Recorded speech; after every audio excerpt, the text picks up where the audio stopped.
Bonjour à tous et bienvenue sur la chaîne Réflexion Santé Naturopathie.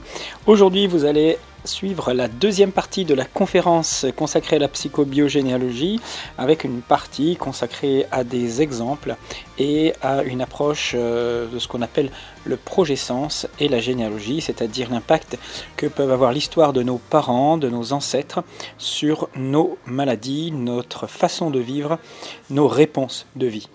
Voilà, belle écoute et à très bientôt. Donc une maladie, elle a du sens. C'est ça que je vais vous expliquer. Alors on va voir quelques exemples. Donc on prend la personne qui se fait larguer. Je vous ai pris tout à l'heure cet exemple-là, on va le garder. Et puis, ce qui est bizarre, c'est qu'il y en a un, donc le conjoint s'en va pour une autre, et puis il y a une femme qui va être choquée et qui derrière va développer un eczéma. Pourquoi un eczéma ? Parce qu'elle ressent, il m'a quitté, je ne pourrai plus le serrer dans mes bras, je ne pourrai plus l'embrasser. Au fond, c'est ce qu'elle ressent. Elle a ce besoin tactile de l'avoir contre lui, et là, il s'en va. Donc elle le ressent en termes de séparation. Et la séparation, dans le cerveau, elle est reliée à un organe, l'épiderme. Pas le derme, d'accord ? Une partie très spécifique de la peau qui permet d'entrer en contact avec l'environnement, avec les autres humains. Et donc, ce contact va lui permettre, cette rupture de contact, c'est comme ça que son cerveau le voit, être enregistré au niveau de son épiderme. Et depuis la nuit des temps, c'est comme ça. Les bébés, ils font sans arrêt des problèmes de peau parce que le toucher, c'est le sens qui va le rassurer le plus sur la présence maternelle. Et donc un enfant qui est séparé de sa mère, il fera une pathologie de peau dans 98% des cas, ou une allergie des muqueuses. D'accord ? Donc c'est des fonctionnements très archaïques ça. Mais pourquoi l'autre, une autre femme qui se fait larguer, elle va faire une pathologie du sein, une mastose, ou un petit cancer, ou un gros cancer, etc.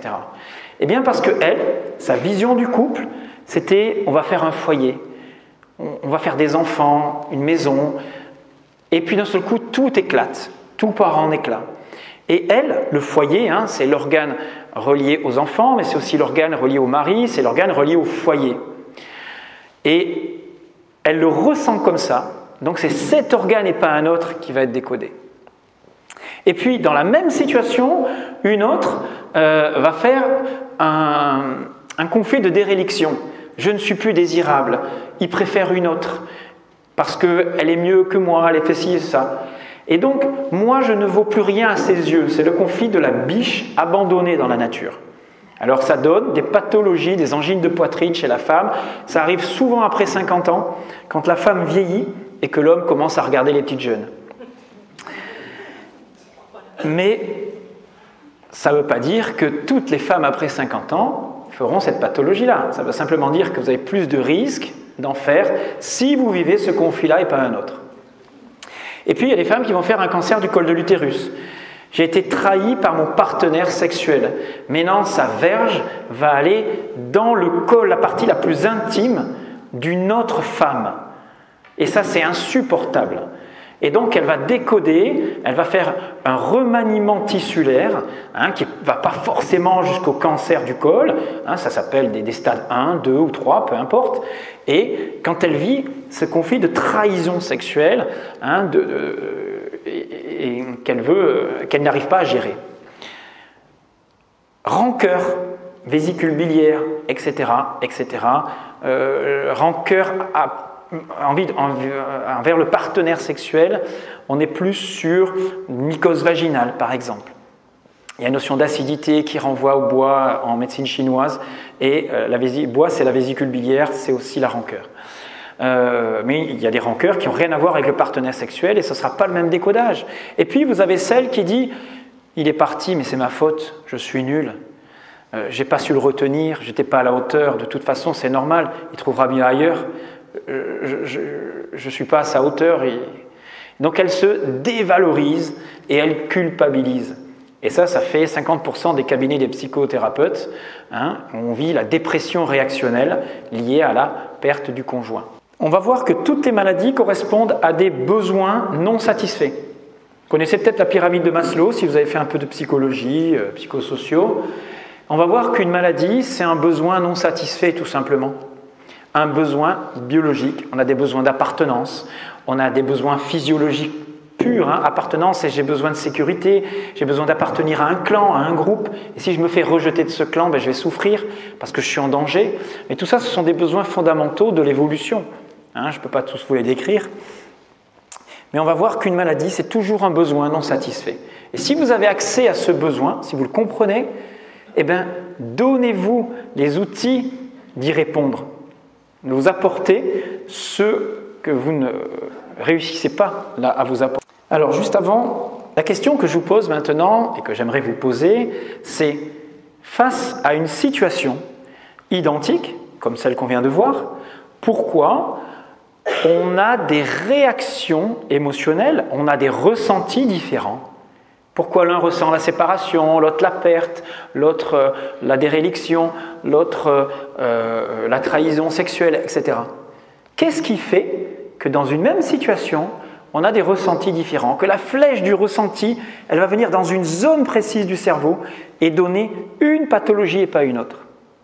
Eh bien ça va dépendre de votre histoire, de vos préprogrammations, de ce qui s'est passé dans l'histoire de vos grands-parents, arrière-grands-parents, l'histoire de vos parents, surtout dans une période qui est la période qu'on appelle autour de la conception, ça s'appelle le progéscence, parce qu'à ce moment-là, vous êtes réduit au statut de projet, pour l'instant, et vos parents, inconsciemment, vont vous demander d'aller agir, de faire des choses à leur place qu'eux n'ont pas réussi à finaliser, à achever émotionnellement, etc.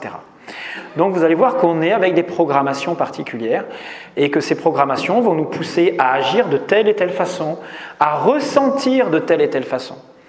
En gros, lorsque vous arrivez au monde, 98% de ce que vous allez vivre est préprogrammé. Mais ce 2% de liberté que nous avons, mais c'est que 2%, il peut évoluer vers 3, 4, 5%, ce qui est déjà énorme. Et c'est les grands maîtres qui arrivent à 5-6%. Vous voyez? Mais déjà, si on gagne ce 1%, votre vie, elle va changer complètement. Ça veut dire retrouver la conscience de ce qui m'a été transmis comme héritage, comme préprogrammation en termes de ressenti. Alors, je vais vous donner des exemples, je vais vous expliquer. Une femme est enceinte, et dans son couple, ça bat de l'aile. Elle a très peur que son conjoint, qui est le père de son enfant, s'en aille. Et pendant toute la grossesse, elle a peur de ça, lui, il commence à se disputer, à sortir, etc. Et donc, l'enfant dans son ventre va enregistrer que la chose la plus terrible qui puisse arriver, ce qui crée du stress chez sa maman, c'est la séparation. C'est le stress majeur qu'elle redoute le plus. En fait, elle va passer cette information-là à l'enfant parce qu'une mère, et on verra si c'est l'inconscient familial, l'inconscient collectif aussi, il existe, etc. Mais tout passe à l'enfant. Tout ce que vivent, ressentent, imaginent les parents, surtout dans cette période qui va de la naissance jusqu'à 18 mois avant, on appelle ça le progéscence, 9 mois avant la conception et de la conception à la naissance et la grossesse, eh bien c'est un moment où on se charge émotionnellement de l'histoire et surtout de ce qu'ont vécu les parents, je parle du père et de la mère, pas que de la mère, du père aussi, mais aussi du petit frère, peut-être s'il est là, des grands-parents, des oncles, etc. Et ce que les parents vont passer inconsciemment à l'enfant, ce sont des informations qui vont permettre à l'enfant plus tard de réagir dans le monde d'où il vient. C'est comme si on lui donnait des ressources dans un sac à dos et qu'après, il ne sache sortir que ça face à une situation de stress. Alors vous allez mieux comprendre. On imagine que cet enfant, il ressente la séparation, la peur de se séparer. Il naît et puis, au bout de quelques semaines, il va développer un petit eczéma. Je ne sais pas pourquoi. En fait, il a peur de la séparation avec sa mère déjà, etc. Et puis, il a 3-4 ans, on le change de nourrice. Et là, c'est un drame absolu. Il pleure, il est insupportable et tout. C'est un traumatisme. Alors qu'il retourne chez sa maman, ou il va voir une autre nourrice. Voilà, on va vous dire, il fait des caprices, quoi. Pour lui, je revis une séparation qui est le drame de ma mère au moment où elle me conçoit, et pour moi, c'est insupportable autant qu'elle à ce moment-là. Même si pour vous, ça n'a pas d'importance, c'est juste la nourrice, pour lui, c'est important. Et puis quand il va avoir 8 ans, il va déménager et il ne va pas voir ses grands-parents. Mais pour lui, c'est un drame. Et quand il a 14 ans et qu'il se sépare de sa petite amie à l'école, eh bien pour lui, c'est dépression derrière. Vous comprenez ? Parce qu'il a appris que la chose la plus grave sur Terre, c'est la séparation. Et il va voir tout en termes de séparation. Ce qu'il redoute le plus, c'est ça. Et il va attirer à lui des personnes, des situations qui vont le confronter à ça, tout le temps, jusqu'à ce que le cerveau cherche ça, jusqu'à le libérer de cette mémoire, qui, en fait, le cerveau, il cherche toujours à se libérer, toujours à se libérer pour mieux survivre dans l'environnement où il est. Alors, qu'est-ce qu'il va faire ? Eh bien, il va le confronter à des personnes ou à des situations qui vont le mettre face à son conflit. Et notre histoire, c'est ça. On est toujours face à nos conflits, mais on ne le voit pas. On ne voit pas que c'est nous qui attirons toujours les mêmes choses. Le deuxième, qui par exemple va faire, au moment où elle va vivre un drame particulier, un petit infarctus du myocarde, eh bien, toute sa vie, déjà dans le ventre de sa maman, la maman, elle a dû se battre pour conquérir le mari et elle a dû faire face à une rivale. Et que ce soit avant la grossesse ou pendant la grossesse, ça ne change pas grand-chose. Cette femme, elle s'est battue, elle a dû réduire à néant sa rivale. Ça a été vraiment un combat, une lutte. Et puis elle a réussi. Elle l'a eu, son mari. Elle l'a gardé, c'est le sien. Et elle ne le partage pas, elle. Et donc, l'enfant, qu'est-ce qu'il apprend ? Que pour réussir et limiter un stress, eh bien, dans la vie, il faut se battre. Il faut être la numéro 1. Il faut écraser les autres. Mais vous comprenez que c'est pour la survie. Si la mère, elle ne réussit pas avec cet état d'esprit-là, l'enfant, il ne vient pas au monde. Donc l'enfant, il doit sa vie à quoi ? Eh bien au fait que sa mère, elle ait dû se battre. Donc c'est une solution de survie. C'est une solution de vie. Et donc l'enfant, qu'est-ce qu'il enregistre ? Il enregistre que se battre est nécessaire pour la survie. Et donc lui, son environnement, c'est quoi ? Son mode de vie, c'est quoi ? C'est tout le temps se battre. Quand il est dans la cour de récréation, il faut que ce soit le roi, que ce soit le premier. Quand il fait du sport, c'est pour écraser les autres, c'est pas pour jouer. Lui, s'il n'est pas le premier, il pleure à la course. C'est insupportable de perdre. Mais vous comprenez qu'à chaque fois, il revit le conflit de sa mère. Et c'est comme s'il allait mourir. Si je ne suis pas numéro 1, mais je meurs. Il n'y a pas de couple, il n'y a pas de naissance. Et quand plus tard elle devra travailler, cette femme, eh ben, elle va écraser ses rivales, elle va arriver première dans sa boîte en écrasant les autres. Et elle verra tout à travers le prisme d'être numéro 1 et d'écraser les autres. Mais est-ce qu'elle a moins de valeur ou plus de valeur que l'autre d'avant ? Ou que n'importe qui d'autre ici ? Est-ce que ce comportement-là, maintenant en sachant qu'elle est préprogrammée pour ressentir ça toute sa vie, est-ce que vous pouvez la juger en disant ce qu'elle fait, c'est pas bien ? En fait, dans la biologie, quand vous comprenez les lois de la biologie, vous comprenez qu'il n'y a pas de bien, il n'y a pas de mal. Tout a un sens. C'est-à-dire que elle n'est pas mieux qu'un autre, elle n'est pas moins bien qu'une autre. Elle ne fait que réagir en fonction de ses programmations. Comme un ordinateur, vous lui rentrez un programme, on saura une réaction particulière. Bien sûr qu'elle va se prendre peut-être des retours de bâton. La vie va lui montrer des choses. Mais tant qu'elle ne prend pas conscience d'où elle vient, de ce programme-là, de son fonctionnement, parce qu'elle ne se voit pas fonctionner, pour elle c'est normal d'écraser les autres. Et on a beau lui dire, son cerveau n'entend pas, parce que si elle réagit différemment, pour elle, elle meurt. Elle n'existe pas. Ok ? Donc vous voyez, en fait, on est aveugle à nos conflits. On ne se voit pas fonctionner. Heureusement, on a le conjoint, c'est le plus grand maître, c'est le plus grand thérapeute, c'est votre conjoint et vos enfants qui vous montrent qui vous êtes vraiment. Et à force de vous prendre des retours, vous allez comprendre qui vous êtes. Mais il y en a, ils ne veulent pas accéder à la conscience. Alors, le projet Sens de Céline Dion. Alors, je finis juste avant, j'ai oublié. Si maintenant, la personne, le bébé est dans le ventre, et puis le mari se barre, et la femme, elle se retrouve toute seule, et elle se dit « Oh, c'est ma faute, je suis dévalorisée, parce que j'aurais dû le retenir, j'aurais dû faire ci, j'ai pas pu lui apporter ce qu'il avait envie, etc. » Et derrière, qu'est-ce qui se passe ? Elle déprime, elle va accoucher d'un enfant qu'elle ne veut même pas, parce que on imagine que, par exemple, c'était pas le couple, on va en faire comme ça. Cette femme n'aimait pas vraiment cet homme n'aimait pas vraiment cette femme, mais elle est enceinte, et lui s'en va, et à chaque fois que cet enfant va être devant elle, ça va lui rappeler cet homme qui l'a mise enceinte, qu'elle ne voulait pas, enfin bon. Et cet enfant va être rejeté. Et cet enfant, lui, il a besoin d'amour pour vivre. Alors il va essayer de le reconquérir, cet amour. Et qu'est-ce qu'il va faire toute sa vie ? Il va essayer de faire en sorte que sa mère lui dise « je t'aime », qu'elle soit fière de lui. Mais il n'y arrivera jamais, parce que la mère, elle ne sait pas l'aimer, elle ne va jamais lui dire, et il aura beau faire tout ce qu'il veut, alors qu'est-ce qu'il va faire ce jeune ? Soit il va devenir hyper bien, il va tout faire dans la perfection, travailler bien à l'école, faire ses devoirs, ranger la maison, être dans la perfection, mais c'est épuisant. Soit il va sombrer dans la délinquance, en attendant une réaction de sa mère. Parce que des fois, il vaut mieux être tapé, puni, qu'ignoré. Et ce fonctionnement-là, eh ben, ça va être le sien. Donc cet enfant, qu'est-ce qui va se passer ? Eh ben, il va développer une croyance derrière. Si ma mère ne me dit jamais qu'elle m'aime, qu'elle est fière de moi, qu'elle est fière de mes notes, etc., c'est que je ne mérite pas d'être aimé.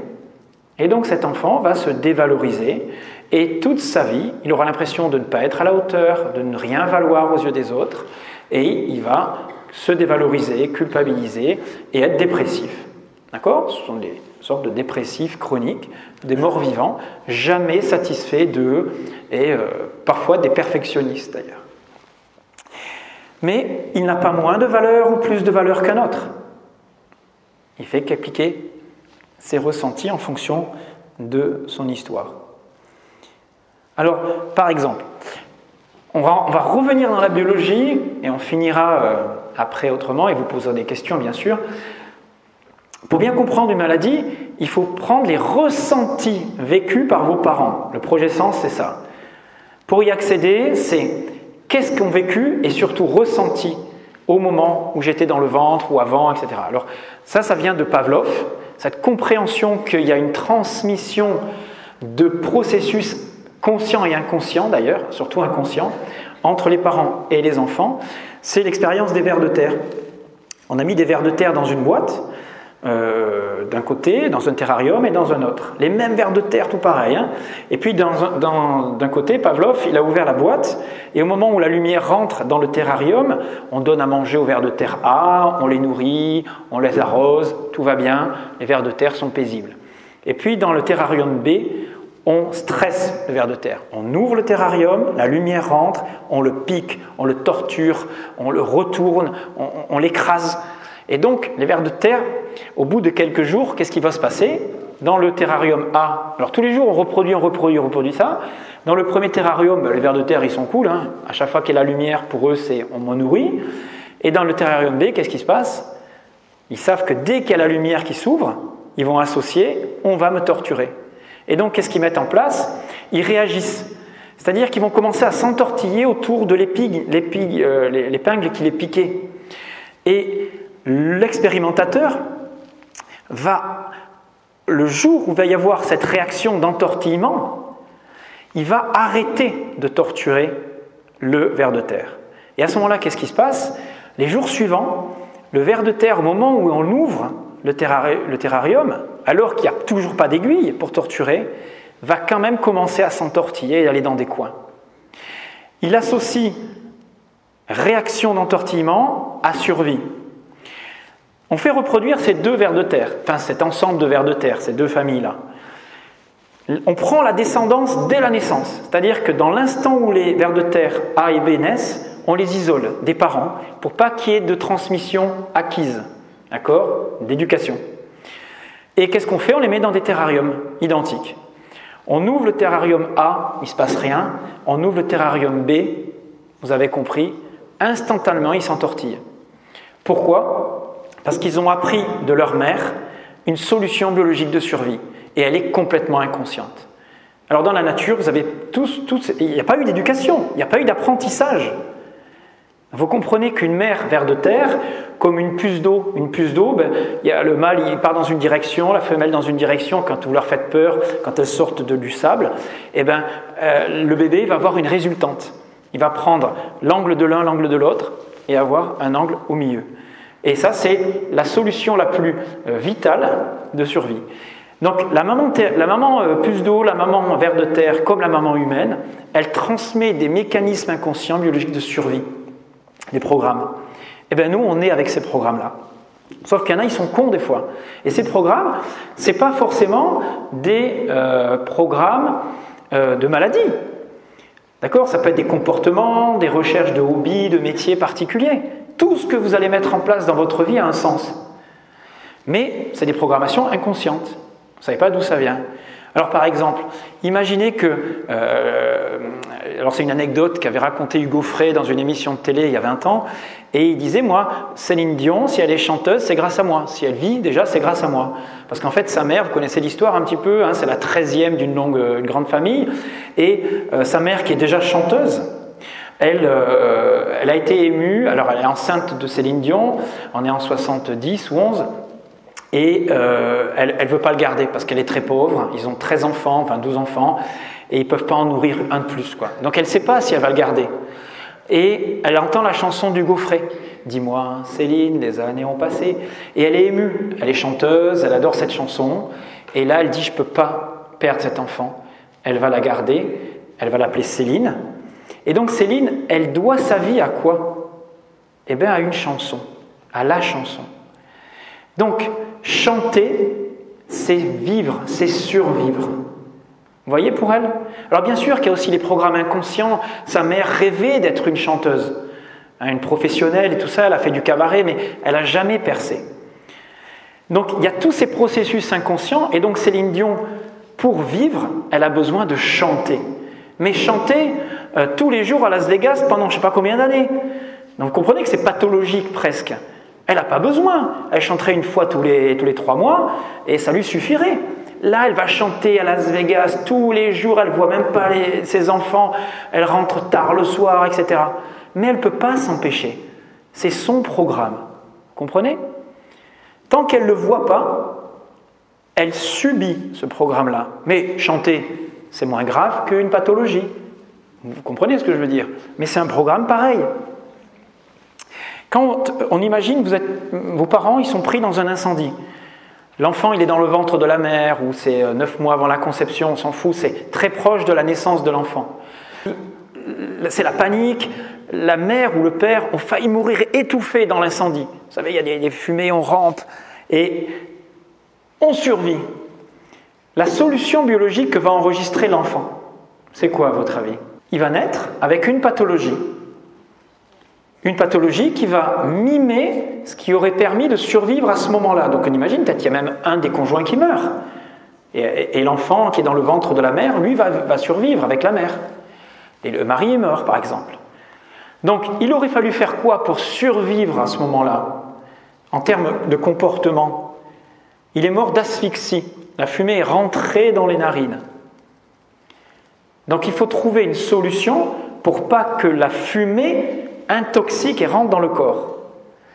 Donc vous allez développer, l'enfant, qu'est-ce qu'il va développer à la naissance?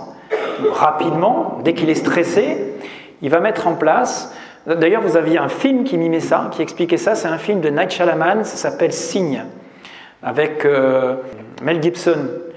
Son fils était atteint d'un asthme très fort, dès qu'il était stressé, il bloquait ses bronches, et ça le sauve à la fin du film.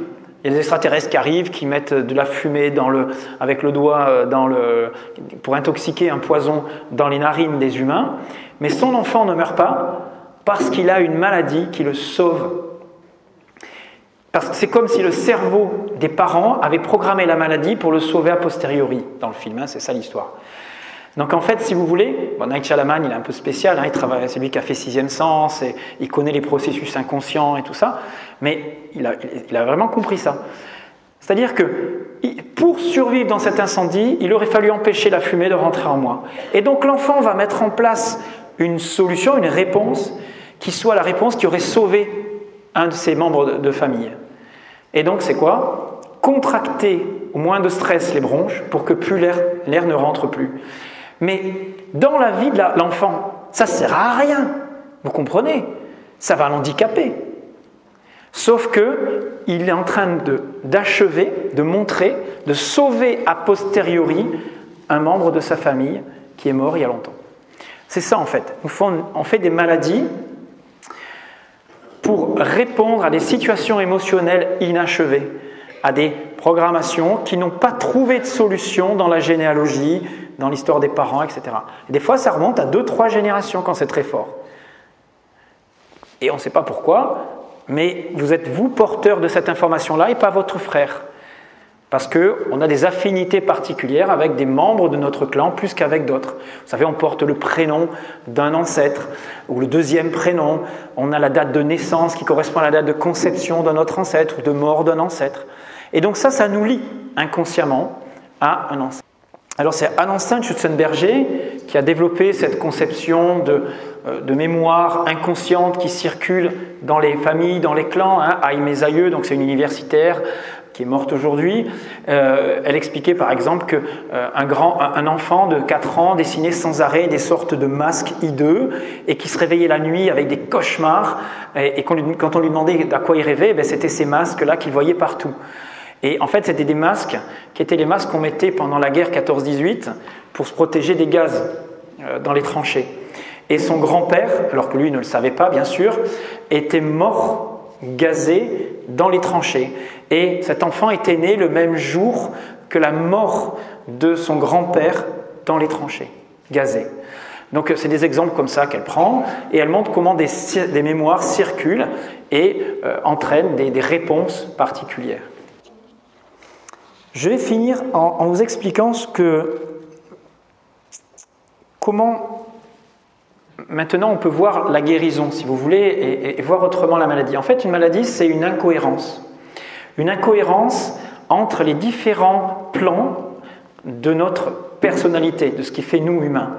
Le plan spirituel, émotionnel, intellectuel, psychologique, le plan sexuel, le plan matériel, et tous ces plans-là font l'humain. Imaginez une femme qui n'aime plus un homme. Elle vit avec lui, ça fait 20 ans qu'elle vit avec lui, elle a un amant et elle aimerait partir. Mais elle ne peut pas. Pourquoi elle ne peut pas ? Parce que, alors, si vous voulez, son étage émotionnel, il veut partir, elle ne l'aime plus. Son étage sexuel, il veut partir parce qu'elle est plus satisfaite. Son étage même intellectuel, elle vit mieux avec l'autre, elle veut partir. Mais la dimension sociale, la dimension matérielle, ça lui fait peur. Que va-t-on dire de moi, dans ma famille, dans mon village ? Et puis l'argent, est-ce que j'en aurai assez ? Donc, il y a une partie d'elle qui veut partir, et il y a une partie d'elle qui ne veut pas partir. Vous avez tous connu, vous connaissez l'histoire de la fille du pusatier, comment il s'appelle, Auteuil, qui a joué ce rôle-là, Pagnol. Il adore sa fille, elle a 17-18 ans, elle tombe amoureuse d'un homme, elle est naïve, et elle tombe enceinte. Lui, il adore sa fille, il veut la garder avec elle. Mais c'est insupportable à l'époque d'avoir une fille mère non mariée à 18 ans. Donc, qu'est-ce qu'il va faire ? Il va la renvoyer chez sa tante, pour qu'elle puisse être cachée et que personne, donc elle va accoucher toute seule et quand elle reviendra, il ne s'est rien passé.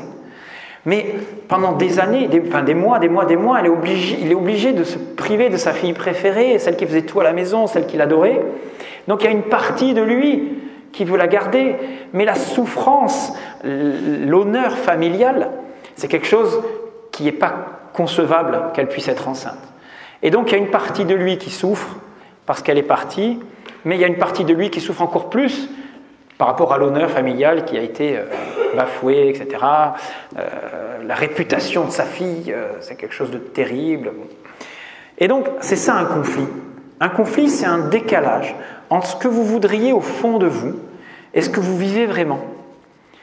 D'accord ? Vous désirez des choses, vous avez des besoins particuliers, mais vous n'arrivez pas à les satisfaire. Et il y a une partie de vous qui va dans un sens et une autre qui n'est pas d'accord. Et donc, vous n'avez pas de cohérence.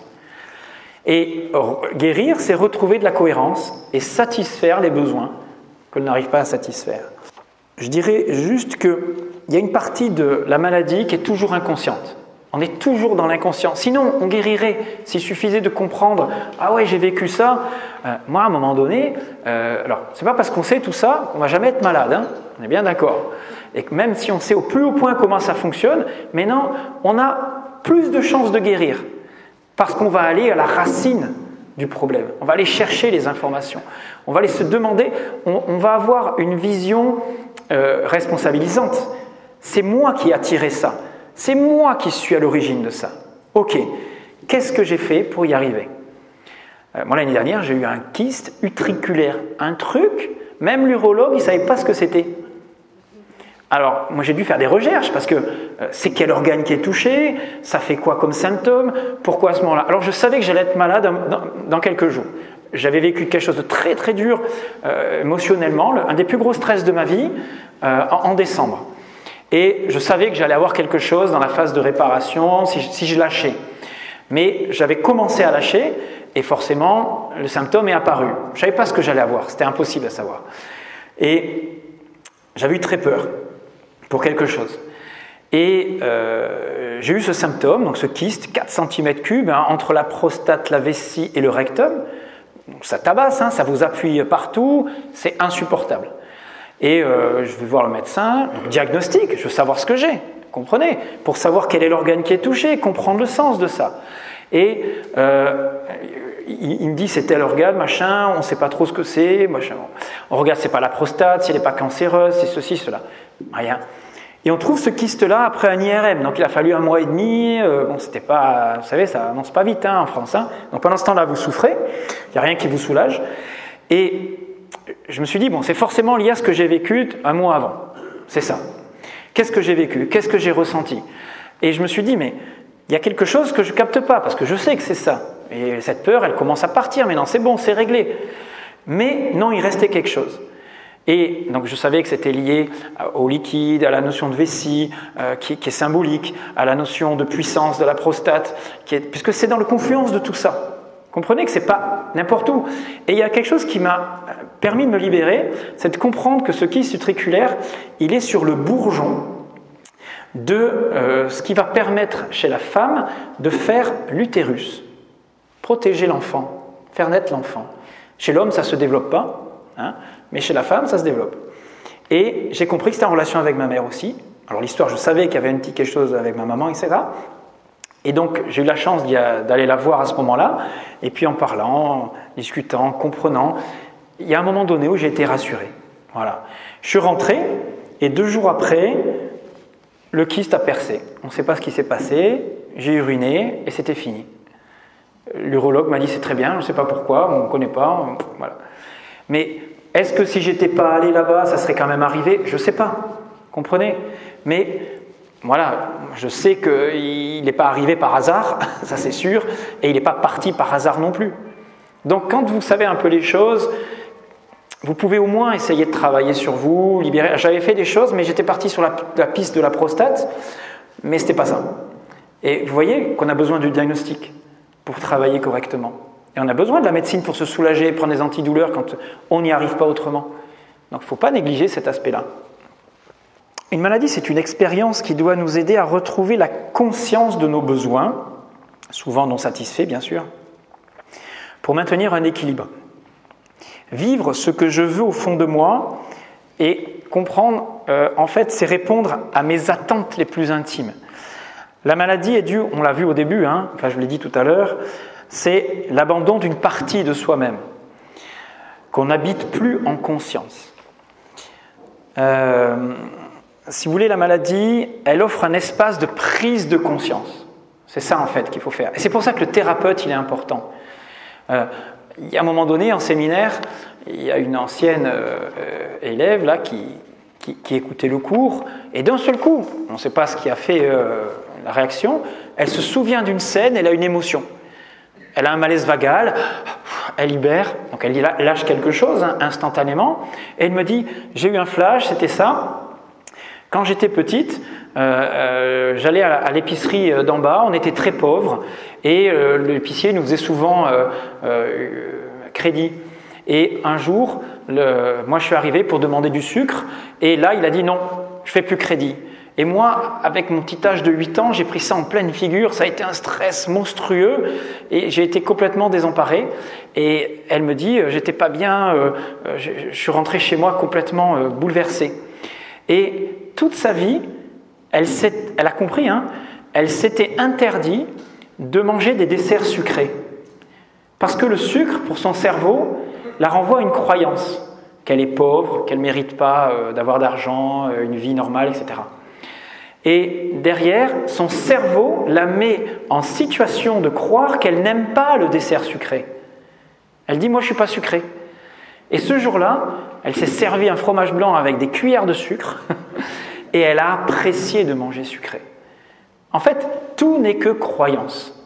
Quand vous vivez des traumatismes, des chocs, des situations particulières associées à du stress, une croyance, vous avez un ressenti qui est libéré, qui apparaît, qui va être associé à une croyance derrière et qui va générer des comportements particuliers.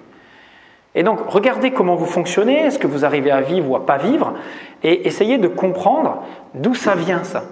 Parce qu'en fait, vous ne l'avez pas choisi. Vous croyez que vous l'avez choisi, mais en fait, on ne choisit rien. Tout n'est que processus inconscient. Alors, l'idée de la thérapie, c'est de ramener à la conscience les choses. Jung disait, tout ce que nous ne ramenons pas à la conscience revient sous forme de destin. C'est-à-dire que sans arrêt, votre cerveau va vous y confronter. Et vous rencontrez un homme qui vous bat, la femme, elle va aller chercher un autre homme, il va être encore plus violent, autrement. Et puis un troisième, tant qu'elle n'a pas compris. Et puis un jour, on comprend. Et on n'accepte plus de se faire battre. Vous comprenez ce que je veux dire ? On ne se met plus dans la situation. Mais la personne, elle ne sait pas quand elle attire cet homme qui va être violent plus tard. Sauf que son inconscient, lui, il le sait et il va le chercher pour la confronter à sa dévalorisation de petite fille qui pense qu'elle mérite d'être battue. Alors je sais que c'est horrible de dire ça. Et quand je dis ça, je le dis, c'est je mérite inconsciemment d'être battue. On est d'accord ? Personne ne veut être battu consciemment. Et le bourreau, c'est pareil. Lui, il pense qu'il a le droit inconsciemment de battre. D'accord ? Mais il ne fait pas exprès. Enfin, il fait exprès dans les apparences. Mais il n'a pas moins de valeur que la victime ou que Sœur Teresa. Sœur Teresa, vous dites, elle est dans la compassion et tout. Mais Sœur Teresa, elle ne fait que résoudre son propre conflit. C'est-à-dire qu'elle ne supporte pas la misère, elle ne supporte pas la violence, ce que vous voulez.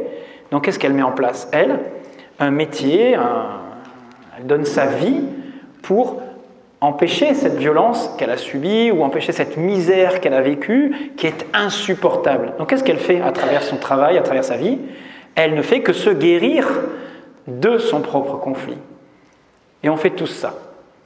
Et donc on n'a pas plus de valeur les uns par rapport aux autres, on n'a pas le droit de juger une personne parce qu'elle fait ça et pas autre chose. Ce sont des processus inconscients. Si je dois vous laisser une dernière phrase, ça serait quand vous êtes malade, posez-vous la question, à quoi ai-je renoncé de fondamental pour moi ? Quel idéal est-ce que j'ai perdu ? Et qu'est-ce qu'aujourd'hui me fait vivre ? Qu'est-ce qui me procure de la joie ? Parce que pour guérir, il faut être dans l'amour, il faut être dans la joie. Il faut que cet aspect-là soit plus fort que la peur. Toutes les maladies sont liées à des peurs. Des besoins non satisfaits et des peurs. D'accord ? Et s'il y a plus d'amour que de peur, vous sortez du stress, vous sortez de cette tension du système nerveux sympathique et vous basculez dans la phase de réparation et de guérison. Alors, dit comme ça, c'est simple. On a besoin de nos thérapeutes, on a besoin de chercher des choses. Et sachez que toutes les maladies ne sont pas que des conflits psycho-biologiques, émotionnels. Il y en a quelques-unes qui sont quand même liées à l'alimentation, etc. Mais qu'est-ce qui nous pousse à manger comme ça? Qu'est-ce qui nous crée ces dépendances-là? C'est aussi des processus inconscients. Je vous remercie pour votre écoute et je vais répondre à toutes vos questions.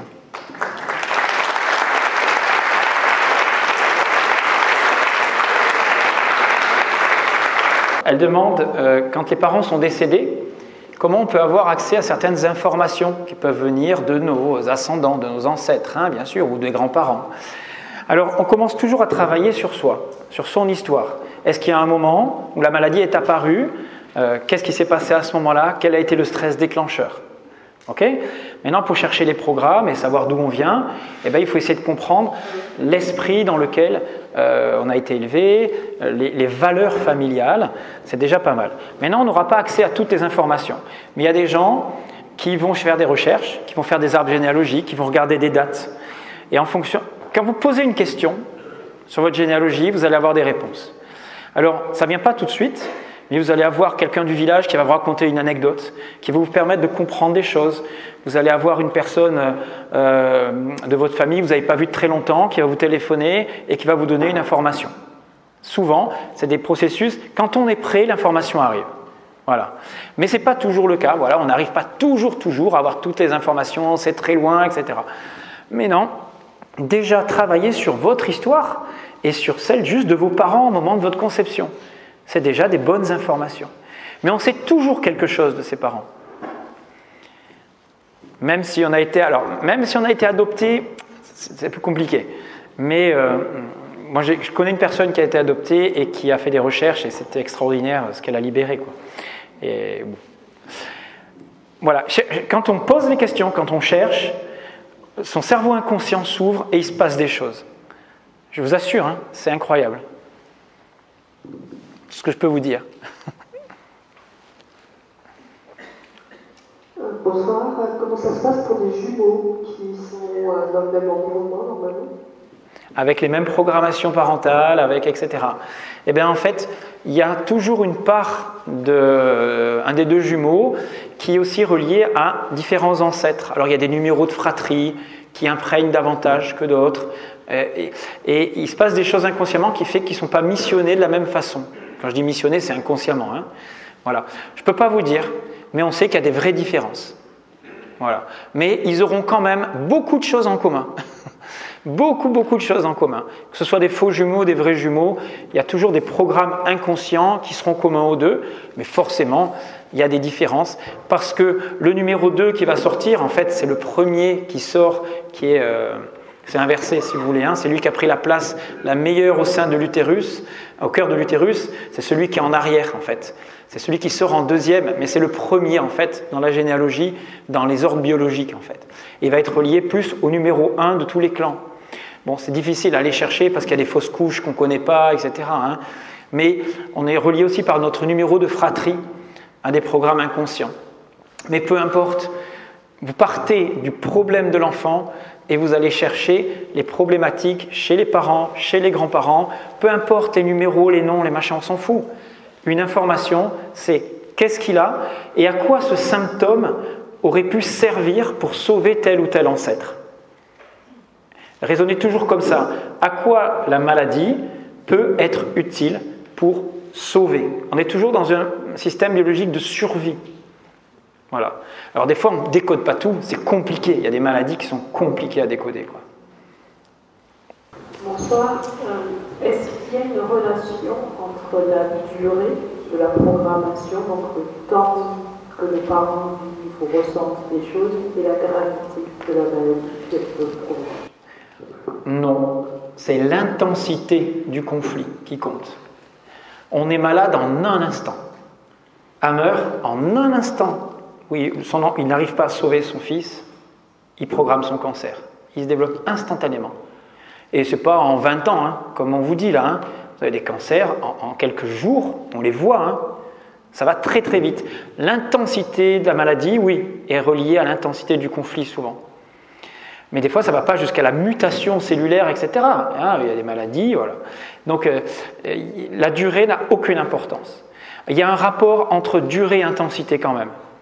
Parce que si vous vivez dans un environnement toute votre vie, ça va vous plomber. Vous rajoutez des couches, Oui, c'est ça qui compte. Mais à un moment donné, c'est quand ça atteint un seuil qui est insupportable. C'est ça, en fait, qui vous fait basculer. Et bien sûr, quand vous êtes dans un environnement où vous suivez de la violence tous les jours, vous développez une adaptation qui, à un moment donné, vous n'êtes plus adapté, vous n'arrivez plus. Et là, votre cerveau fait appel à une super structure, la maladie. En fait, quand vous avez un symptôme, c'est vous transformez, si vous voulez, en une super réponse, mais le corps ne fait pas quelque chose de différent. Quand vous faites un cancer, quand vous faites une sclérose en plaques, qu'est-ce que c'est? C'est juste une démyélinisation. Vous enlevez de la structure, c'est juste de la structure en moins. Des fois, c'est de la structure en plus. Donc, c'est que du plus ou du moins, une maladie. Soit c'est un blocage, soit c'est un déblocage. Il y a trop de sécrétion d'hormones, pas assez, trop de cellules, ou pas assez de cellules qui se développent, du creux, de la masse. C'est que du binaire, en fait, du 1 ou du 2. Mais ça reste toujours les cellules de l'organe qui fonctionnent vraiment de façon identique. Quand vous avez un cancer sécrétant, par exemple un cancer de l'estomac, vous sécrétez plus d'enzymes digestives, plus d'acides. Donc vous êtes plus performant dans la digestion en fait. Le cerveau, il fait que ça en fait. Vous aidez à digérer quelque chose que vous n'arrivez pas à digérer, que ce soit réel ou symbolique ou virtuel. Donc une maladie, c'est pas quelque chose d'extraordinaire une maladie. C'est pas quelque chose d'anarchique, c'est quelque chose qui correspond à ce à quoi vous avez besoin en plus. C'est une super structure. Voilà, mais l'intensité du conflit est plus importante que la durée. La mort est nécessaire à la vie, c'est-à-dire que si on ne se renouvelle pas, en fait, c'est un renouvellement, et quand on disparaît, c'est pour refaire naître d'autres choses. On va partir dans la terre, donner de la fertilité, etc. Donc, la vie ne peut pas être envisagée sans la mort. C'est les cycles de l'univers. Donc, il y a des maladies qui sont vraiment liées à la vieillesse. Alors, je vais en parler samedi, j'ai un séminaire, vous êtes tous conviés, sur un séminaire anti-âge. Il y a une journée sur tout ce qui est anti-âge. Et on sait réverser Alzheimer. Aujourd'hui, on comprend, on sait comment faire quand on a un début d'Alzheimer pour l'inverser, comme les diabètes, les maladies métaboliques. Mais il y a un moment donné où on perd les fonctions organiques. D'accord ? Le tout, c'est comment faire pour les préserver le plus longtemps possible et rester en bonne santé le plus longtemps possible. Mais là, on n'est plus dans du décodage biologique, bien qu'il faille supprimer la souffrance. Tout le travail du décodage, c'est supprimer de la souffrance. Et la souffrance physique est souvent reliée à la souffrance morale. Mais pas que.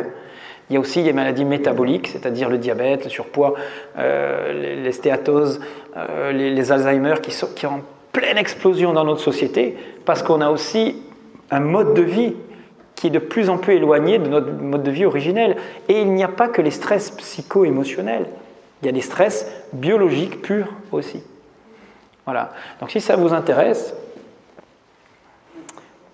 c'est cette journée-là, tout ça. En une journée, on nous apprend à comprendre l'influence de notre mode de vie sur la vieillesse, les analyses sanguines qui sont les plus importantes, les taux d'oxydation, qu'est-ce qu'on peut faire dans un laboratoire pour savoir son niveau d'âge chronologique, biologique par rapport à l'âge chronologique, comment entretenir et réverser surtout des maladies neurodégénératives. Parce que vous savez que des Alzheimer, il y en aura en 2030, une personne de 85 ans sur 2 sera Alzheimer.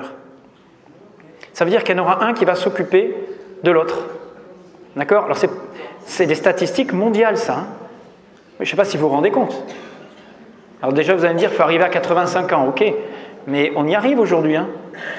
Alors, je sais, c'est des chiffres qui font peur, mais 85 ans, vous dites c'est loin. Ben non, il y a des Alzheimer bien plus tôt aussi. Et je ne vous parle pas des diabètes et des stéatoses hépatiques, etc. C'est une explosion aujourd'hui. C'est possible de déprogrammer son enfant en comprenant son projet sens en tant que mère, en tant qu'adulte. Ben oui, c'est-à-dire que vous allez devoir comprendre ce que vous lui avez donné inconsciemment. C'est-à-dire qu'il va falloir raconter l'histoire.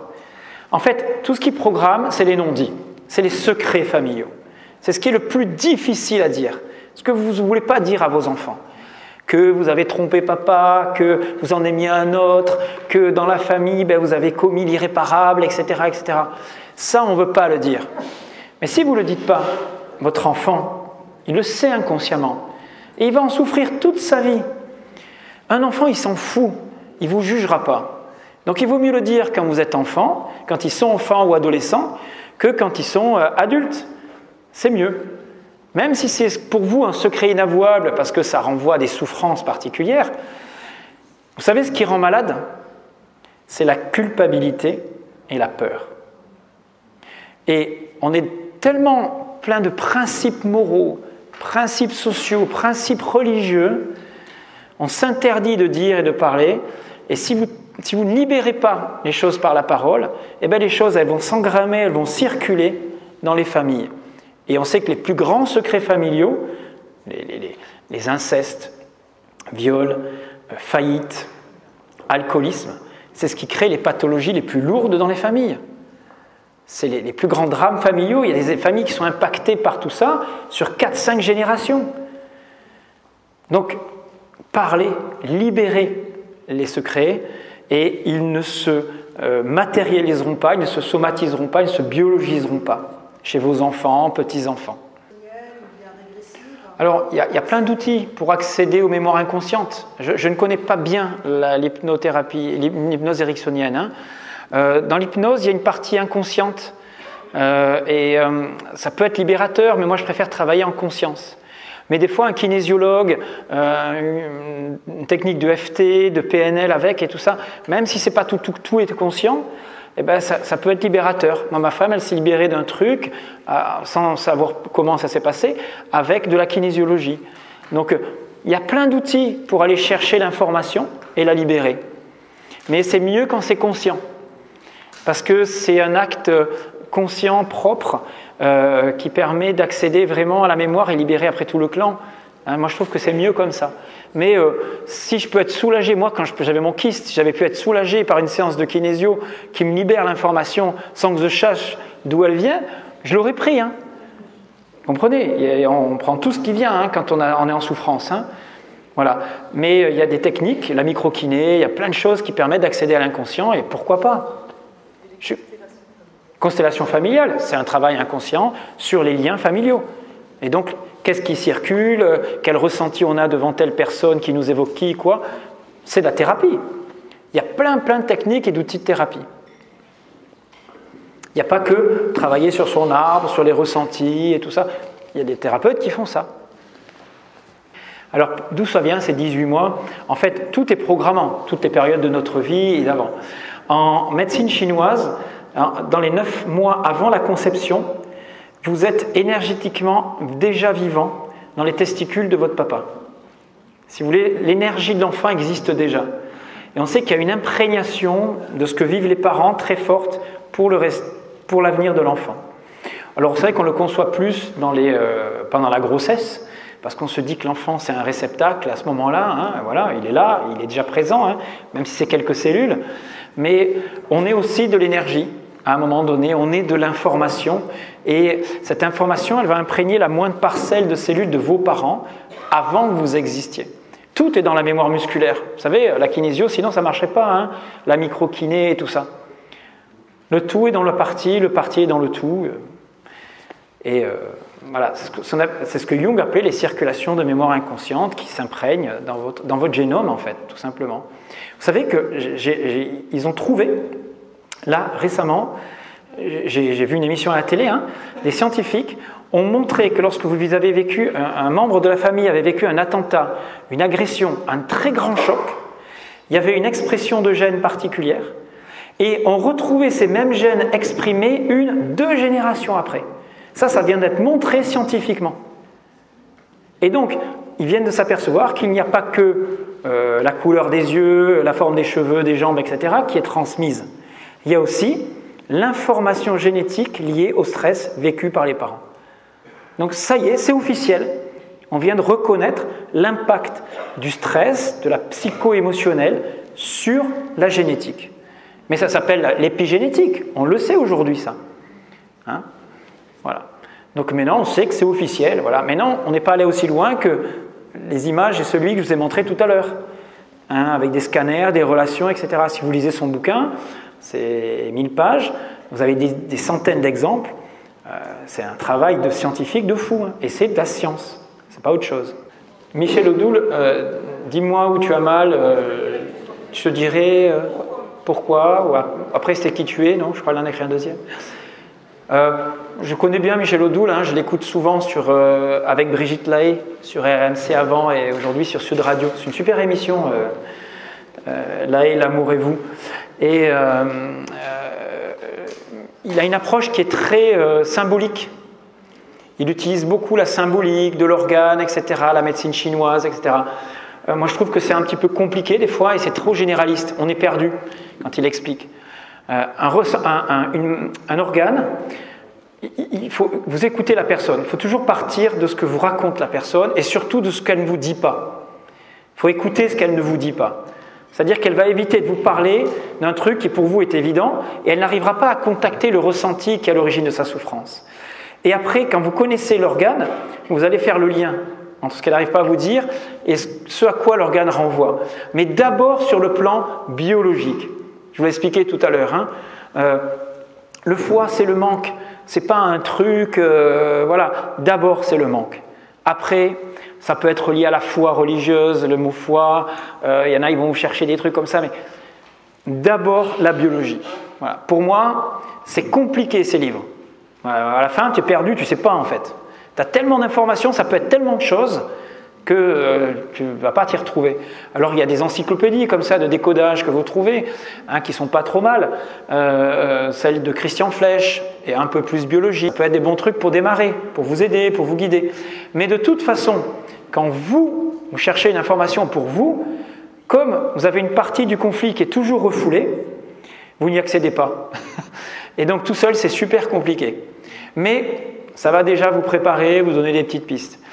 Mais non, vraiment, si vous voulez comprendre comment ça fonctionne, parce que là, en 1h30, vous comprenez que c'est tellement vaste et ça demande tellement de changements de regard sur la maladie. Il faut se mettre la tête à l'envers pour comprendre tout ça. Il faut au moins... Allez, moi, je le fais en 4 jours de séminaire. Donc, si ça vous intéresse, moi, je vends ces séminaires en audio. Je ne vais pas les faire dans les années prochaines. Je commence à arrêter mon activité un petit peu de séminaire. J'en fais encore. Mais ceux-là, voilà, je vais les vendre en audio. C'est ce que je faisais pendant des dizaines d'années. C'est 2 fois 15 heures, 2 fois 2 jours pour comprendre tous ces mécanismes avec plein d'exemples. Ça va beaucoup plus loin biologiquement que ce que je vous explique là. Voilà, donc si vous voulez vraiment, c'est tout à fait faisable, on peut l'acheter. Et j'ai plein d'autres séminaires après sur des thèmes, que ce soit les maladies du système cutané, génital, rénal. Voilà, donc à ce moment-là, si vraiment vous voulez cibler sur un ensemble de maladies, c'est aussi possible, mais il faut prendre des bases avant pour comprendre, parce que sinon vous allez dire le genou c'est quoi, le machin c'est quoi, mais si vous ne savez pas comment ça fonctionne, comment on guérit, qu'est-ce qu'il faut mettre en place comme stratégie, et qu'un thérapeute aussi ça peut être très utile, voilà. Mais les gens qui guérissent, souvent je me suis aperçu, c'est des gens qui comprennent, qui acceptent les choses, et on accepte d'autant mieux qu'on comprend comment ça marche. Et c'est pour ça que je vous dis, si vous voulez faire une thérapie à un moment donné sur vos histoires, travailler sur votre famille, etc., prenez les bases, et après, vous verrez que ça va très vite. Ça se débloque, votre cerveau, vous le préparez. Et c'est, franchement, honnêtement, moi ça a changé ma vie. C'est, comment vous dire, le regard sur la maladie, il y a un avant, un après. Et toute votre vie est changée. Vous ne voyez plus du tout les choses de la même façon. Je vais en rester là, mais juste avant de partir. Donc sachez juste que donc je propose des séminaires en audio. J'écris dans un livre, Néo Santé, une revue qui est la seule revue où on parle de décodage biologique. Donc c'est une revue vraiment intéressante, 7 € par mois. Vous avez une revue avec de la naturopathie, du décodage biologique, du développement personnel, de la science, enfin plein de choses. Si vous allez sur mon site alsacenaturo.com, vous verrez tout ce que je propose en séminaire dans la région. Et sinon, de plus en plus, je vends des conférences, des stages, plutôt que d'aller les faire en direct, vous pouvez les écouter avec les documents. Et sinon, chaque année, j'organise aussi un séjour de jeûne où on vit plein de choses, on jeûne, mais on s'y prépare de façon particulière, vous verrez ce que ça intéresse. Et puis, on vit des choses pendant ce séjour, on apprend beaucoup de choses aussi. Le but, c'est de revenir en apprenant des choses sur l'hygiène de vie et pas mal de choses. Et sinon, vous me retrouvez sur ma chaîne YouTube, Réflexion Santé Naturopathie, ou en podcast. Vous tapez Thivan, mon nom, et vous me trouverez. Et j'ai ramené quelques livres que j'ai. Mon premier livre, De l'homme dévitalisé à l'homme vivant, il y a toute la deuxième partie, c'est que du décodage biologique, avec plein d'exemples, plein de mécanismes, si vous voulez comprendre ce que c'est. Et puis l'autre, c'est sur les maladies métaboliques, le diabète, inverser les maladies de civilisation, avec une hygiène de vie. Il y a un chapitre aussi sur le décodage. Merci pour votre écoute, merci pour l'accueil de Nomade. Vous aussi, vous souhaitez acquérir des connaissances dans le domaine de la psychobiologie, la psychogénéalogie et devenir un peu plus compétent pour travailler à la fois sur votre histoire ou aider des personnes autour de vous ou votre famille. N'hésitez pas donc à me contacter pour recevoir une formation de 4 jours qui vous permettra d'acquérir l'essentiel des connaissances pour remettre en cause votre façon de vivre, même s'il ne s'agit pas là de devenir thérapeute. Bien sûr, en 4 jours, il s'agit d'un outil de transformation personnelle. Et n'hésitez pas à me contacter à jbnaturo@orange.fr ou trouver toutes les informations sur alsacenaturo.com. À très bientôt.